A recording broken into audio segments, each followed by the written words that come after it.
Me llamo Marta y follé con otro hombre el mismo día que celebramos el cumpleaños de mi marido. Lo hice en el baño del restaurante, a 20 metros de donde Javier soplaba las velas con sus amigos. Mientras él brindaba por sus 39 años con una copa de Ribera, yo estaba contra los azulejos fríos, con las medias bajadas y el corazón en la garganta. Fue rápido, torpe, pero increíblemente necesario. No soy una mala persona. No empecé esta historia queriendo traicionarlo.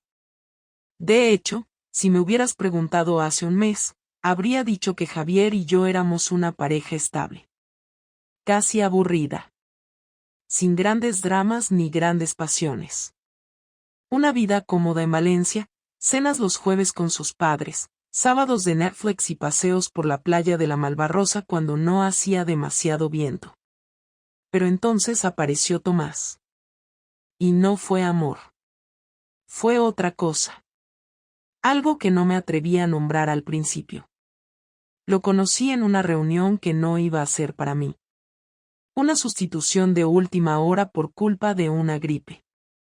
Él estaba allí como proveedor, yo solo debía recoger unos datos. Pero me miró de una forma que no me miraban desde que tenía 25 años. Y no se trata de un me miró como si fuera la única en la sala, no. Me miró como si supiera exactamente lo que no estaba recibiendo en casa. Y no fue inmediato. No soy tan fácil, ni esto es una telenovela. Fue una serie de conversaciones casuales, mensajes que empezaron con cosas de trabajo y terminaron con frases como, siempre hablas así de bonito cuando estás enfadada, o si yo fuera tu marido, no te dejaría ni un segundo sola. Una frase estúpida. Pero me hizo temblar. Porque ya no recordaba lo que era sentirse observada así. Lo que vino después fue una cadena de decisiones sin dramatismo, casi mecánicas. Una cena. Una excusa. Una reserva que nos cayó del cielo. Y sí, una escapada al baño mientras Javier partía la tarta. No fue planeado, pero tampoco fue un accidente.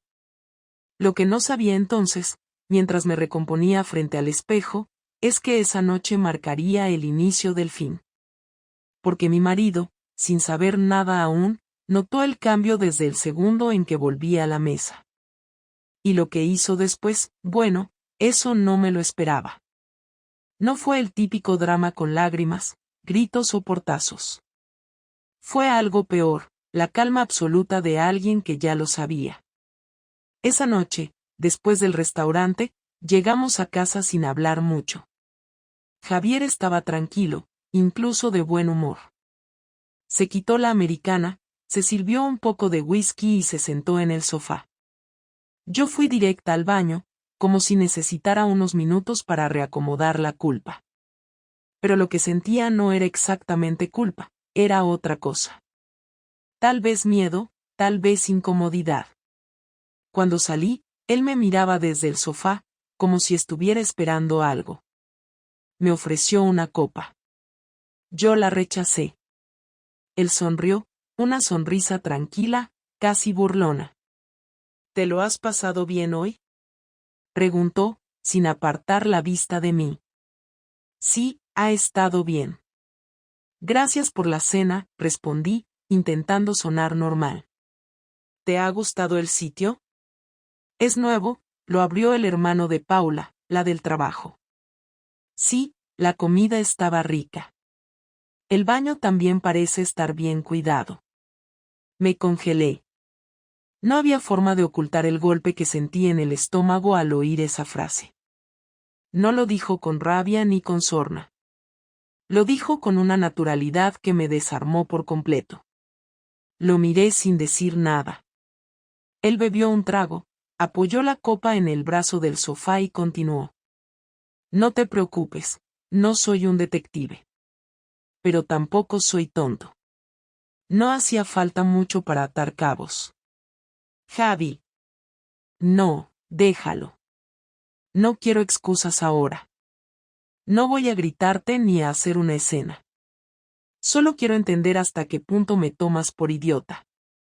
Intenté hablar, pero no salía nada. Estaba atrapada entre el impulso de justificarme y la vergüenza de saber que nada de lo que dijera iba a sonar sincero. Él se levantó y caminó hacia la cocina, como si necesitara moverse para procesar. Yo seguía allí, de pie, como si estuviera esperando una orden. ¿Fue solo esta vez?, preguntó, sin mirarme.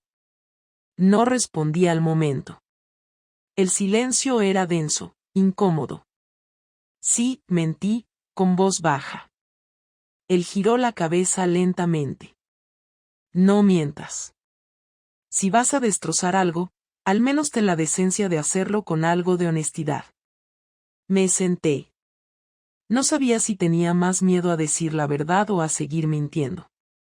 Sentía que cualquier palabra que saliera de mi boca solo lo iba a enfurecer más.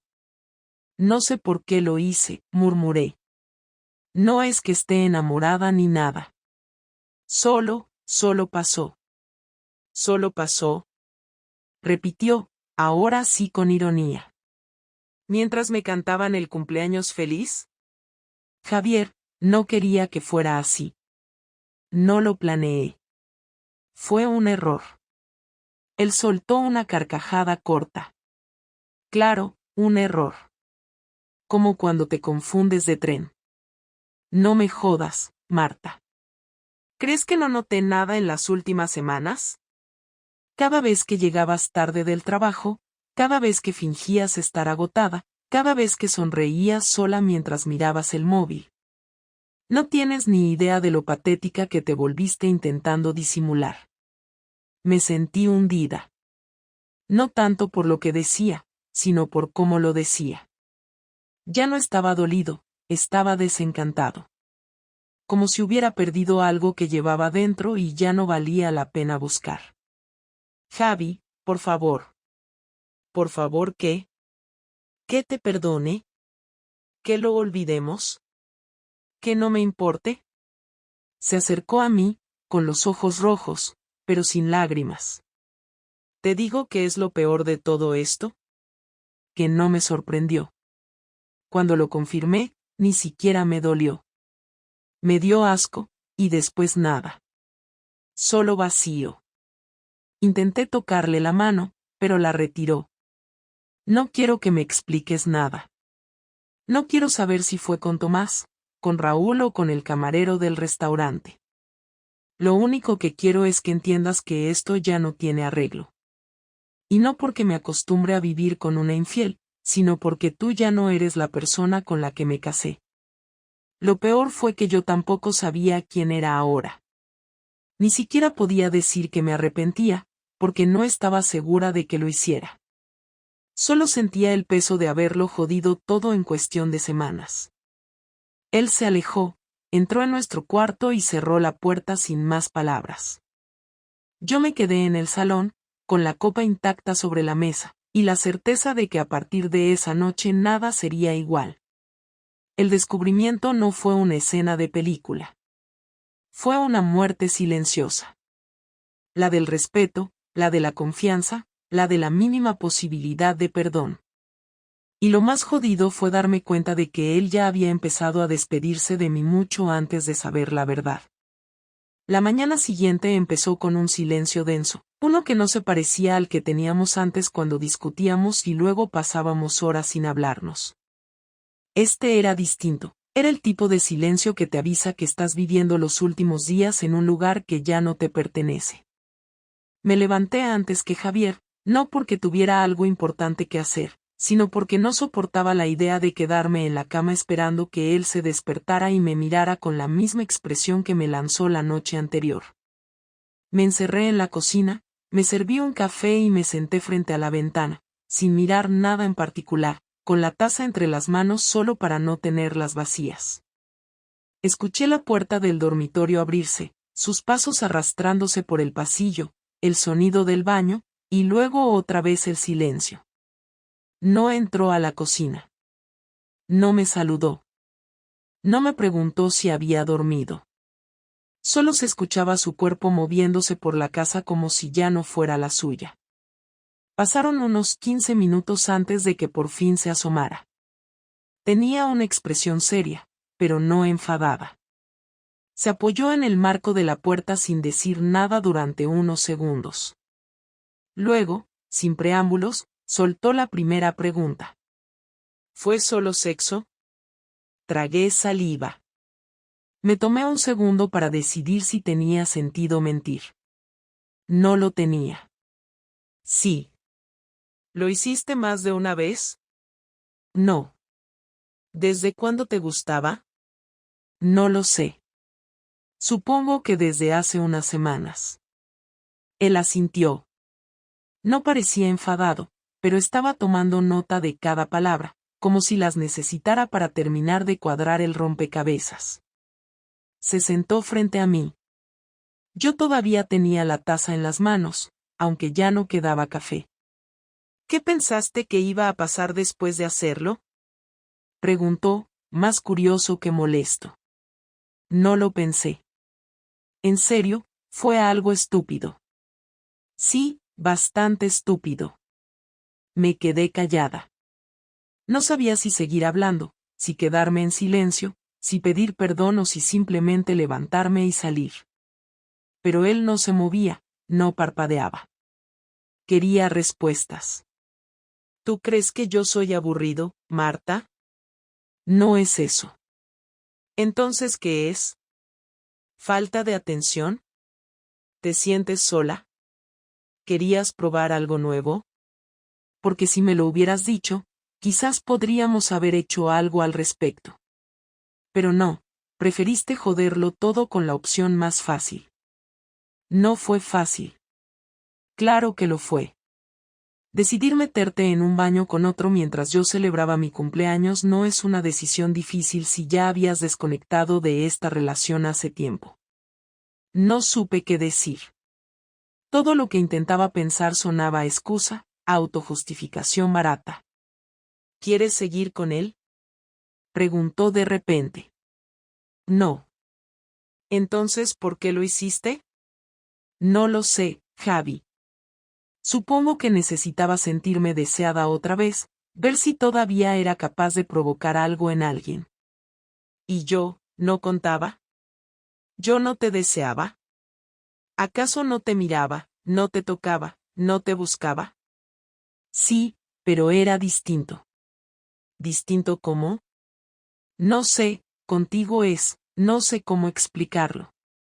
Con él era todo nuevo, rápido, sin peso. No tenía consecuencias en ese momento. ¿Y ahora? Ahora me doy cuenta de que todo tiene consecuencias. Se levantó de la silla y caminó de un lado a otro. Parecía contenerse. Cerraba los puños, respiraba hondo, pero no alzaba la voz. Finalmente se detuvo, se acercó y apoyó las manos sobre la mesa. ¿Sabes qué es lo que más me jode? No es la infidelidad. Es que no tuviste los cojones de decírmelo antes. Si hubieras sido honesta, si me hubieras dicho que necesitabas algo más, que te sentías vacía, que estabas tentada, incluso eso me habría dolido menos que esto. No sabía cómo decírtelo. No quería perderte. Pero igual me perdiste. Lo hiciste desde el momento en que decidiste mirar a otro como me mirabas a mí hace años. Quise llorar, pero no me salieron lágrimas. Era como si ya no tuviera derecho a sentirme mal. Él tenía toda la razón y yo no tenía nada más que ofrecer. ¿Y ahora qué? Pregunté, con la voz apagada. Ahora no lo sé. No quiero tomar decisiones en caliente. Pero te adelanto que las cosas ya no serán iguales. ¿Quieres que me vaya unos días? No. No te vayas. No por ti. Por mí. Quiero verte. Quiero recordarme cada día lo que hiciste. Quiero sentir ese asco y esa decepción, a ver si eso me ayuda a decidir si puedo perdonarte o no. Me levanté, dejé la taza en el fregadero, y me fui al dormitorio sin decir nada más. Esa noche dormimos en la misma cama, espalda con espalda, sin tocarnos, sin hablarnos, cada uno atrapado en sus propios pensamientos. Sabía que el verdadero castigo no sería el grito, ni una maleta en la puerta, ni un portazo. El verdadero castigo era convivir con un Javier que ya no me miraba igual. Y lo peor de todo es que, en el fondo, no podía reprochárselo. La rutina no se detuvo. Seguimos yendo a trabajar, cruzándonos en la cocina por las mañanas, compartiendo silencios en el salón por las noches, durmiendo en la misma cama como dos desconocidos que se turnan para no tocarse. Pero había algo distinto en Javier, una calma calculada que me resultaba inquietante.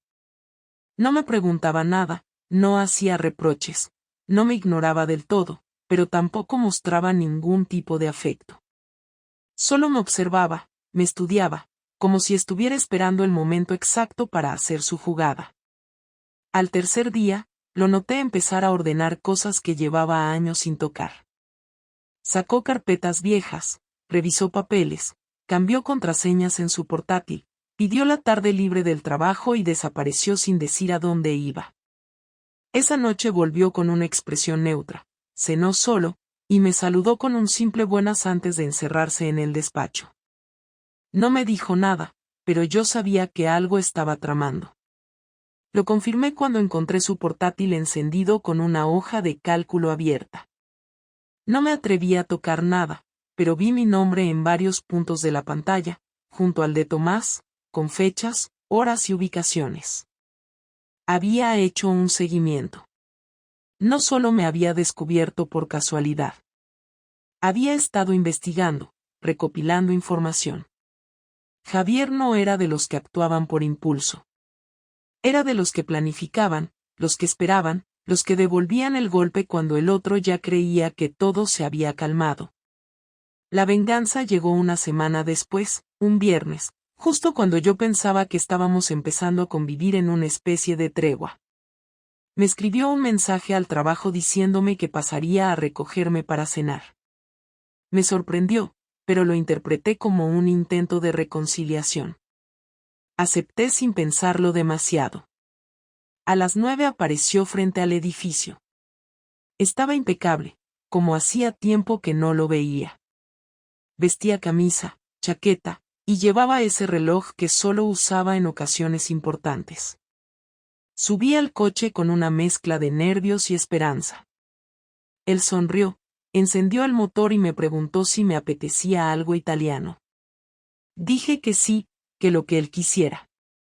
El camino fue tranquilo, pusimos la radio, hablamos de cosas superficiales. Parecía que todo iba mejor. Hasta que llegamos al restaurante. No era un sitio romántico. Era uno que ambos conocíamos, pero no frecuentábamos.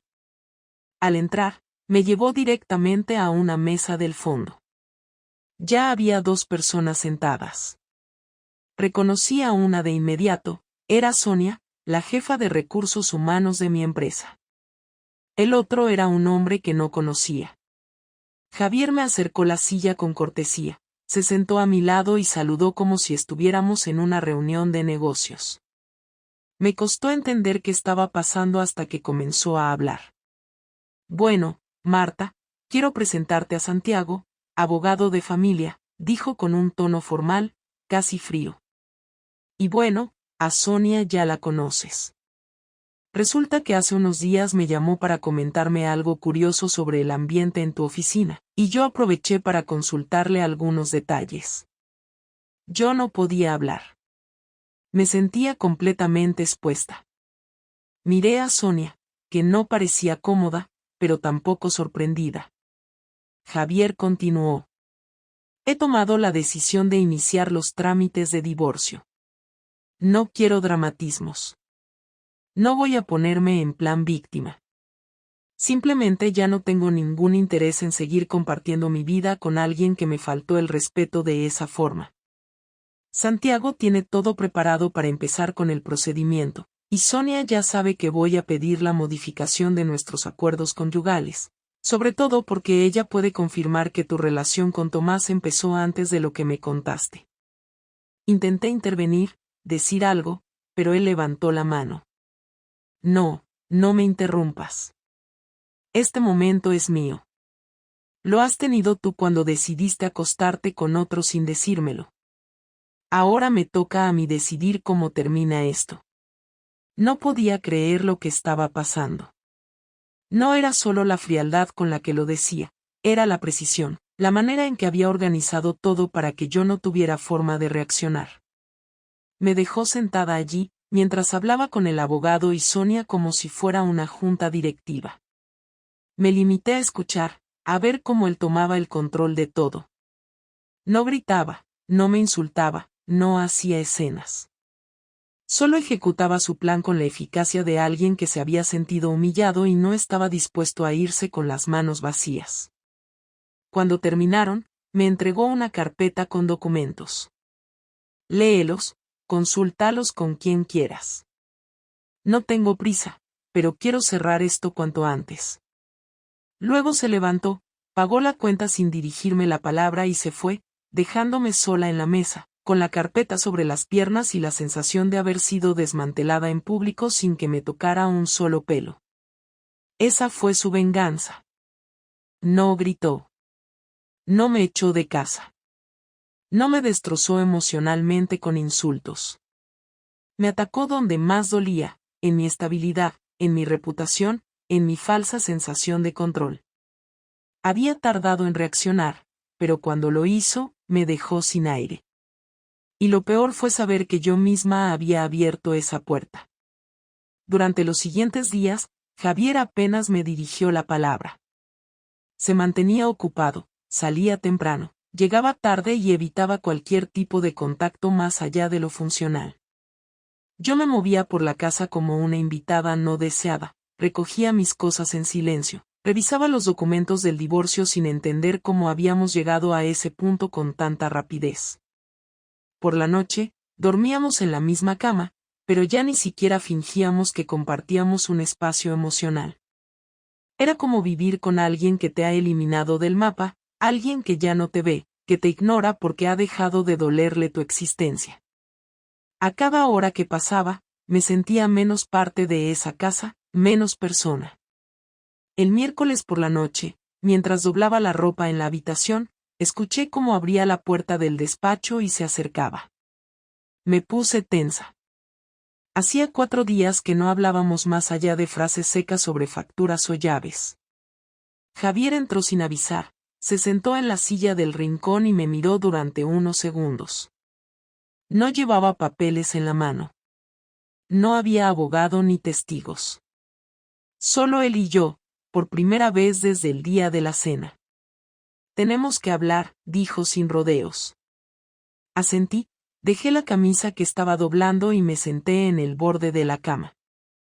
Tenía la boca seca y el estómago hecho un nudo. Antes de que firmemos nada, quiero entender qué fue todo esto para ti, comenzó. No por curiosidad ni por masoquismo. Lo necesito para cerrar bien este capítulo.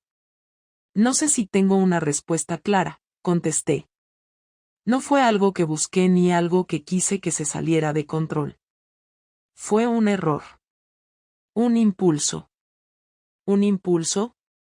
Repitió, pero no con ironía, sino con una decepción controlada. Marta, llevamos 11 años juntos. No éramos una pareja perfecta, pero yo estaba convencido de que todavía teníamos una base, algo que valía la pena cuidar. Que tú tiraras eso por un polvo rápido en un baño dice más de ti que de mí. Y me gustaría saber si al menos fuiste consciente de lo que rompías. No lo pensé en ese momento. Fue como si necesitara escapar de todo por un instante. No sé si me sentía vacía o si estaba harta de la rutina, pero fue una forma estúpida de buscar algo distinto. Y lo pagué caro. Lo estamos pagando caro los dos, me corrigió sin levantar la voz. Tú perdiste lo que no valoraste. Yo perdí lo que pensé que era una vida compartida. Pero hay algo que no logro entender, y quiero que seas honesta. ¿Realmente sentiste algo por él? No. No fue amor. No fue una relación paralela. Fue solo un momento de debilidad. ¿Te arrepientes? Sí, respondí, sin dudar, por primera vez. No solo por lo que hice. Me arrepiento de no haber hablado antes, de no haberte dicho que me sentía desconectada, que necesitaba algo más. Tal vez podríamos haberlo arreglado. Tal vez no. Pero no lo intenté. Y eso me persigue cada día desde entonces. Javier respiró hondo. Se pasó la mano por la cara como si intentara despejarse. Luego me miró directamente. Yo no sé si voy a poder perdonarte algún día. Tal vez no lo haga nunca. Pero hoy no siento odio. Siento lástima. Porque aunque ahora digas que te arrepientes, sé que si no te hubiera pillado, nada de esto habría salido a la luz. Y eso es lo que más duele. No lo sé. Tal vez me habría derrumbado y te lo habría contado. O quizás no. No me siento orgullosa de eso. Solo sé que cada día que ha pasado desde aquella noche me ha dejado más rota. ¿Quieres seguir en esta casa? Preguntó sin emoción, como quien propone un reparto de turnos. No lo sé. Pensaba que sí, que podríamos seguir bajo el mismo techo hasta que las cosas se calmaran. Pero ya no lo tengo tan claro. Yo sí lo tengo claro, dijo, levantándose. No quiero que sigamos fingiendo una convivencia que no existe. Quiero que cada uno tenga su espacio para empezar a rehacerse. Ya pedí cita para ver un piso. Me mudaré el sábado. Me quedé helada. No lo esperaba. Pensé que me echaría, que me haría las maletas, que me obligaría a irme. Pero él se iba. Javier abandonaba el espacio que compartimos durante más de una década, como si ya no hubiera nada suyo aquí. Sentí un vacío real, un miedo que no había sentido ni cuando me enfrenté a él la primera vez. Esto era el final de verdad. ¿Y después qué? Pregunté con la voz rota. Después, cada uno sabrá lo que hace con su vida. Si quieres seguir viéndome como un enemigo, es tu elección. Yo solo quiero paz. Ya tuve suficiente ruido contigo. No pude responder. No tenía nada que decir que cambiara esa frase. Me levanté, lo seguí hasta el pasillo y lo vi irse sin volver la cabeza. Cerró la puerta del despacho tras de sí, y supe que era la última vez que me hablaba desde un lugar de emoción. El sábado por la mañana me desperté con el sonido de las cajas siendo arrastradas por el pasillo. No fue una sorpresa, pero dolía igual. Javier no pidió ayuda. No dijo nada. Había organizado todo él solo, como si fuera un trámite más. Lo vi pasar varias veces con cosas en las manos, algunas suyas, otras nuestras, objetos que habíamos comprado juntos, que habíamos usado en viajes, que formaban parte de nuestra historia. No le dije nada. Me quedé sentada en la cama, con la mirada perdida, escuchando cómo se rompía lo poco que quedaba de lo que habíamos construido. Cuando terminó de cargar la última caja, se quedó de pie frente a la puerta, con las llaves en la mano. Me miró desde el recibidor. No había reproche, ni rabia, solo una calma que me hizo sentir más sola que nunca. Te dejo las llaves de repuesto en la mesa, dijo. Y los papeles del banco también están ahí. Ya hice el cambio para que la cuenta común se disuelva en cuanto firmemos. Asentí en silencio. Él no esperaba respuestas. Solo quería cerrar todo con la misma precisión con la que había vivido las últimas semanas. Sin gritos. Sin drama. Solo hechos. Cuídate, Marta, fue lo último que dijo antes de cerrar la puerta. Y entonces me quedé sola. No una soledad física. Esa ya la había sentido desde el día que confesé todo. Era otra cosa. Una ausencia total, una especie de apagón interior. La casa se convirtió en un espacio grande y silencioso. Caminaba por el salón y todo me parecía ajeno, como si ya no viviera allí. Me senté en el sofá, abrí la carpeta de documentos que me dejó y empecé a revisar los términos del divorcio. Nada agresivo, nada vengativo. Solo limpio, frío, justo. Javier no quería destruirme, solo quería salir de mi vida con dignidad. Lo logró. Esa tarde salí a caminar por el barrio. Me crucé con la panadera, con una vecina que siempre saludaba, y todos me hablaban como si nada hubiera pasado. Nadie lo sabía, claro, pero yo sí. Y sentía que cada palabra amable que me decían era una forma de recordar todo lo que había roto. No volví a ver a Tomás. No contestó mis mensajes. Supongo que se enteró de todo y decidió desaparecer. Lo entendí.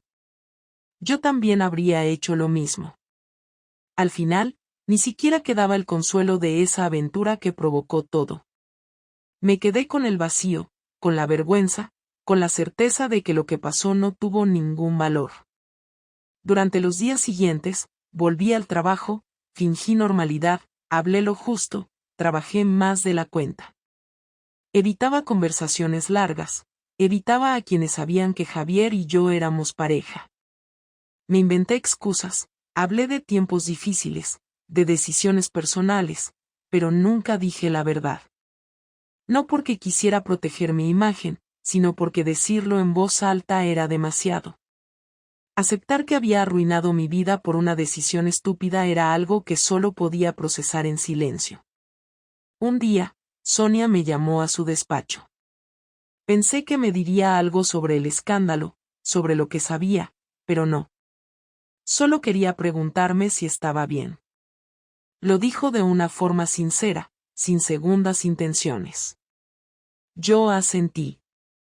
Dije que sí, que todo estaba en orden. Y ella solo me respondió que si alguna vez necesitaba hablar, que no dudara. Agradecí ese gesto, aunque sabía que jamás usaría esa oferta. Era mi problema. Mi desastre. Y me lo había ganado sola.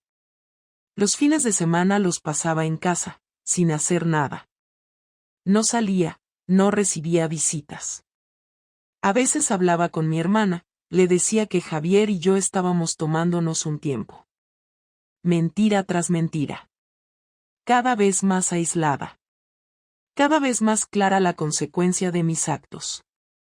Empecé a escribir en un cuaderno. No un diario. Solo frases sueltas. Ideas, pensamientos. A veces solo palabras. Una de ellas se repetía más que las otras: pérdida. Con el tiempo, entendí algo que no había querido aceptar. No era Javier el que había cambiado. Era yo la que había dejado de esforzarse. La que se había rendido antes de tiempo. En vez de hablar, de enfrentar lo que no funcionaba, busqué una salida cómoda. Una forma rápida de sentir algo distinto, algo que no me obligara a mirar hacia adentro. Y por eso fallé. Porque no tuve el valor de cuidar lo que valía la pena. No fui traicionada. No fui víctima. Fui la responsable de todo. Ahora, a semanas de firmar los papeles, siento que por primera vez estoy dispuesta a aceptar lo que venga. No espero perdón. No espero una segunda oportunidad. Solo quiero aprender a vivir con lo que hice. Asumirlo, cargarlo, y, con el tiempo, entender si puedo reconstruirme desde este desastre. Sé que la vida sigue. Que vendrán nuevos días, nuevos rostros, nuevas rutinas. Pero ninguno será como antes. Ninguno me devolverá lo que perdí. Y eso es lo que más duele. Saber que lo mejor que tuve, lo perdí por algo que no valía nada. Ese será siempre mi castigo. Vivir sabiendo que nadie me lo quitó. Me lo quité yo.